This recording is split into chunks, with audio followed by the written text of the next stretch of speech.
जय हिंद दोस्तों, आप ही के अपने YouTube चैनल ऑल इंडिया भर्ती अपडेट में आप सभी का स्वागत है। दोस्तों, आज की इस वीडियो में हम बात करेंगे आप सभी का रेडियो मैकेनिक में आप सभी ने फॉर्म भरा होगा, पीसीएम या अन्य आपके पास डिप्लोमा या आप सभी क्वालिफिकेशन के हिसाब से, ठीक है। तो उसका ट्रेड टेस्ट क्या कुछ रहेगा और सिलेक्शन प्रोसेस क्या कुछ रहेगा। तो इस वीडियो को लास्ट तक देखोगे तो आप सभी का ट्रेड टेस्ट में बहुत ही सहायता मिलेगी, क्योंकि पीछे जो भर्ती हुई थी उसमें हमने बहुत ही हेल्प की थी काफी दोस्तों की। तो इस हिसाब से इस वीडियो को लास्ट तक देखोगे तो आप सभी के लिए ट्रेड टेस्ट में बहुत सारी हेल्प मिलेगी। तो इस वीडियो को आप लास्ट तक जरूर देखना और चैनल को सब्सक्राइब कर लेना ऐसे ही वीडियो के लिए, ठीक है। तो ट्रेड टेस्ट के क्वेश्चन लेके आए हूँ आप सभी के लिए, जो कि पीछे भी हमने बहुत ही हेल्प की थी, इनसे बहुत ज्यादा क्वेश्चन पड़े थे, ठीक है। फर्स्ट में हम बात कर लेते हैं आपके ट्रेड में क्या कुछ पूछेंगे। उससे पहले बात कर लेते हैं आपको क्या है दोस्तों, रनिंग पास करना पड़ेगा पहले, पीईटी पीएसटी। उसके बाद दोस्तों आपका डॉक्यूमेंट पूरा ए टू जेड सही होगा, तभी आप ट्रेड के लिए एलिजिबल हो गए। तो ट्रेड आपका क्या है, क्वालिफाई होने के बाद दोस्तों आप रिटर्न के लिए मतलब बैठने लायक हो गए। तो ट्रेड में क्या कुछ पूछा जाएगा, ट्रेड में 10 से 15 या 20 क्वेश्चन पूछा जाएगा। पिछली बार यही हाल था, मतलब 500 में से 10 से 5 कैंडिडेट ही क्वालिफाई हो रहे थे। इस बार देखते हैं क्या कुछ रहेगा। वैसे अच्छे खासे फॉर्म है इसमें, सफाई और रेडियो मैकेनिक में। अभी फर्स्ट क्वेश्चन की बात कर लेते हैं। आप एक तो एससी को देख लेना, एससी डीसी करंट को देख लेना, आप सभी से इनसे क्वेश्चन पूछे जाएंगे अच्छे खासे, ठीक है। उसके बाद बात कर लेते हैं करंट एंड वोल्टेज के बारे में आपसे। फिर दोस्तों बात कर लेते हैं रेजिस्टेंस एंड फॉल्ट, यानी रेजिस्टेंस और फॉल्ट से संबंधित आपको क्या है क्वेश्चन पूछे जाएंगे। आपको क्या है रेडियो के पार्ट्स वहां पे रखे जाएंगे, आईसी डायोड या एसी या डीसी से संबंधित जो भी उपकरण है वहां पे टेबल पे सजाए हुए रखे जाएंगे। आप सभी से पूछे जाएंगे इसका क्या नाम है, इसका क्या नाम, ठीक है। यानी फिजिक्स से संबंधित पीसीएम में है या डिप्लोमा किया उसको तो कोई दिक्कत नहीं आएगी, यानी पीसीएम से है उसको दिक्कत आएगी, जैसे कि फिजिक्स से ही क्वेश्चन पढ़ने वाले ज्यादातर, ठीक है। फिर एमसीबी, एमसीबी मतलब फुल फॉर्म बताना है, और एससीडीसी की भी फुल फॉर्म बताना है। एमसीबी क्या है, कहाँ यूज लेनी चाहिए, इन संबंधी क्वेश्चन पूछे जाएंगे। फ्यूज, फ्यूज सबसे ज्यादा काम में लिया जाता है फौज में, क्योंकि आपका काम रहता है एक्सचेंज का। तो एक्सचेंज में क्या कुछ रहता है, एक्सचेंज का आपने नाम सुना होगा। एक्सचेंज में मतलब इतना संचार जुड़ा हुआ था, तो उसमें क्या फ्यूज संबंधित काम रहता है। हर चीज में क्या फ्यूज लगता है कि जल जो भी उपकरण है वो जलने से बचे, उसके लिए फ्यूज ही काम में लिया जाता है। फिर बात कर लेते हैं अर्थिंग। अर्थिंग का भी वही काम रहता है कि कोई भी बिजली वगैरह ऊपर से पड़े या बिजली का कोई झटका है, जो बिजली आ रही है वहां से, तो उसमें क्या कोई दिक्कत आती है, उस हिसाब से हमको क्या है बहुत ही हेल्प मिलती है, ठीक है। अर्थिंग का आप सभी को हो गया। फिर बात कर रहे हैं control of lighting system. Control और मतलब जो लाइटिंग जो भी आपको उपकरण लगे हुए हैं एक्सचेंज के अंदर, उनका क्या सिस्टम के बारे में आप सभी को समझाना है, किस हिसाब से कैसे क्या उनको रख रखाव रखना चाहिए और उनको क्या है किस हिसाब से क्या जोड़ना चाहिए। आपको पूछ लेंगे इन इन मशीनों को क्या आपको रख रखाव रखना चाहिए, और वैसे ही क्वेश्चन पूछे जाएंगे। उसके बाद बात कर लेते हैं हैंडलिंग ऑफ जनरेटर्स। मतलब क्वेश्चन पूछने के लिए आप सभी से ये क्या है, आपको ऑपरेटर रेडियो का एक ट्रेड है, जो कि आपकी क्या है रेडियो मैकेनिक ऑपरेटर रेडियो का लगभग सेम सा ही काम रहता है, वैसे थोड़ा सा हटके रहता है।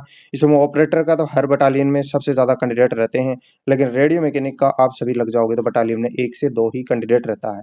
सेक्टर में ज्यादा हो सकते हैं, लेकिन बटालियन के हिसाब से एक बटालियन में 2 से 3 की ही क्या वहाँ पे नौकरी रहती है, जैसे ड्यूटी रहती है उस हिसाब से। वैसे ड्यूटी नहीं लगती इनकी, रेडियो मैकेनिक ऐसी पोस्ट है जहाँ पे उनकी ड्यूटी नहीं लगती, उनका क्या है वो ही काम रहता है एक्सचेंज के अंदर काम करना।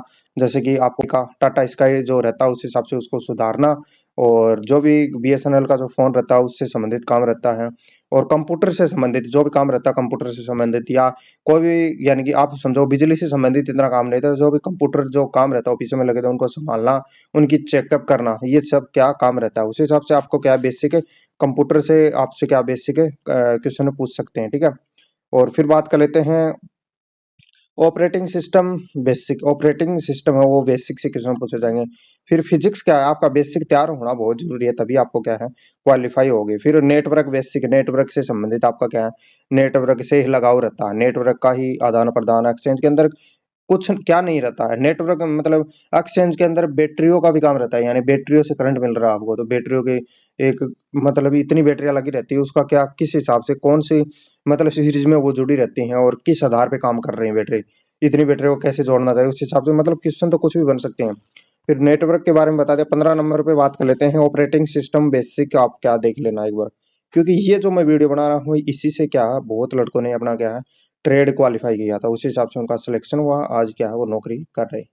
उसके बाद बात कर लेते हैं दोस्तों एससी डीसी के बारे में। देखिए मोटा मोटी जो भी मैंने क्वेश्चन तैयार किए हैं उस हिसाब से आपको बता रहा हूँ। एसी और डीसी। डीसी करंट दृष्टि धारा यानी कि घातक जो भी होती है उसके कम दूरी पे होता है। 220 वोल्टेज डीसी रहता है। स्टोरी बैटरी में किया जाता है। डीसी से एसी में इन्वर्टर में काम लेके होता है और फ्रिक्वेंसी क्या जीरो होती है। एसी प्रत्यावर्ती धारा होती है जो कम घातक होती है, अधिक दूरी के लिए काम में ली जा सकती है, पता ही होगा आपको, ठीक है। 220 वोल्टेज एसी रहता है, इसका नोट स्टोरेज, इसको क्या स्टोर नहीं कर सकते। Frequency 50 hertz. ये चीज आप समझ सकते हो, आपको पता होगा इस चीज को, क्योंकि नॉर्मली हमें क्वेश्चन ऐसे पूछे जाते हैं, याद भी होगा, ठीक है। फिर बात कर लेते हैं, अभी प्रश्नों पे आ जाते हैं। ये चीज तो आपकी बेसिक हो गई, ये चीजों में ही आप देख लोगे तो 10 से 5 क्वेश्चन आपकी क्या तैयार हो जाएंगे, क्योंकि 15 से 20 क्वेश्चन अभी आपसे पूछ सकते हैं। अभी बात कर लेते हैं कंप्यूटर के संक्षिप्त नाम का आमतौर पर मतलब है ऑपरेटिंग सिस्टम, ठीक है।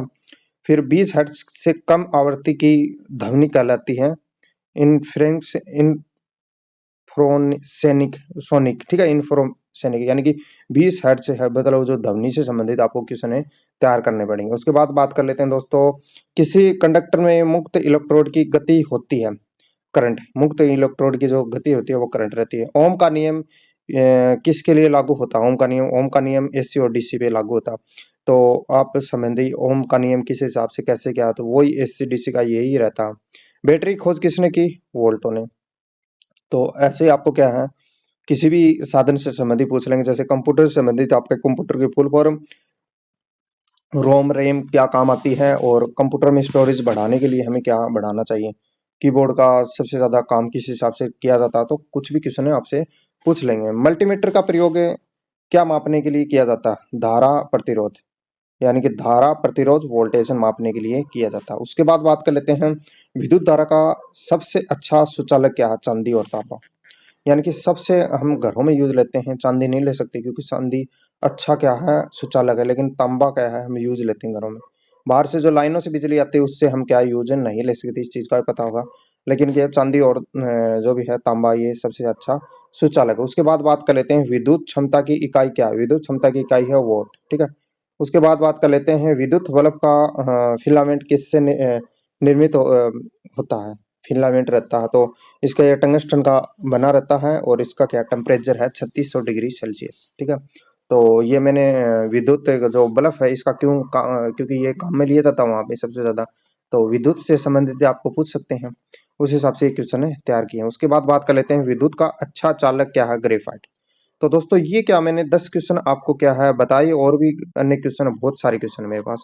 तो आप सभी हमारे चैनल को सब्सक्राइब कर लोगे और टेलीग्राम या व्हाट्सएप ग्रुप में ज्वाइन होगे, तभी आपको क्या आगे की वीडियो आएंगे। जैसे कि आप सभी को मैं दिखा देता हूँ, उस हिसाब से ये मैंने 10 क्वेश्चन तैयार कर दिए, और आगे वीडियो बढ़ानी है, कोई देखेगा नहीं पता मेरे को। जो पढ़ने वाले जो तैयारी कर रहे हैं उस हिसाब से तो लड़के देखेंगे, नहीं तो अन्य नहीं देखते हैं। तो आप सभी के लिए इतना क्वेश्चन तैयार कर दिया, और नेक्स्ट क्लास नेक्स्ट मतलब दिन आएगी, ठीक है। तो आप सभी का कमेंट रहेगा, अच्छा खासा रिस्पॉन्स मिलेगा। जो भी कैंडिडेट जुड़ के हमें अच्छा कमेंट करेगा और अच्छा खासा हमें क्या पूछने की कोशिश करेगा, उस हिसाब से आप टेलीग्राम में भी अच्छे खासे आएंगे, और चैनल को सब्सक्राइब करेंगे, उस हिसाब से नेक्स्ट क्लास आ जाएगी। और दोस्तों आपसे वादा कर रहा हूँ, पिछले साल जो क्वेश्चन पूछे गए थे वो मेरे पास पड़े हैं। जो अफसर ने आपसे क्वेश्चन पूछे थे, कि अधिकारी लोगों ने आपसे क्वेश्चन पूछे गए थे, आपसे तो क्या, आपसे बड़े जो पहले लग गए या जो पास आउट हुए या फेल हुए उस टाइम पे, वो क्वेश्चन मेरे पास पड़े हैं। तो वो क्वेश्चन मेरे पास कैसे आए कैसे नहीं, वो आपको मैं आगे के लिए क्लासों में करवा दूंगा, ऑपरेटर रेडियो के लिए, ठीक है। जैसे कि रेडियो मैकेनिक में ऑपरेटर में लगभग क्वेश्चन वही मेथड पूछा जाता है, कोई अन्य नहीं पूछा जाता, मेरे को पता है। पिछले साल जो पूछा उस हिसाब से आपको बता रहा हूँ, तो वो मैटर मेरे पास पड़ा है। वो आपको क्या नेक्स्ट क्लास में अच्छा रिस्पॉन्स आता है, उस हिसाब से आगे आगे नेक्स्ट क्लास भी तभी आएगी, अच्छा रिस्पॉन्स आएगा। ठीक है दोस्तों, थैंक यू सो मच।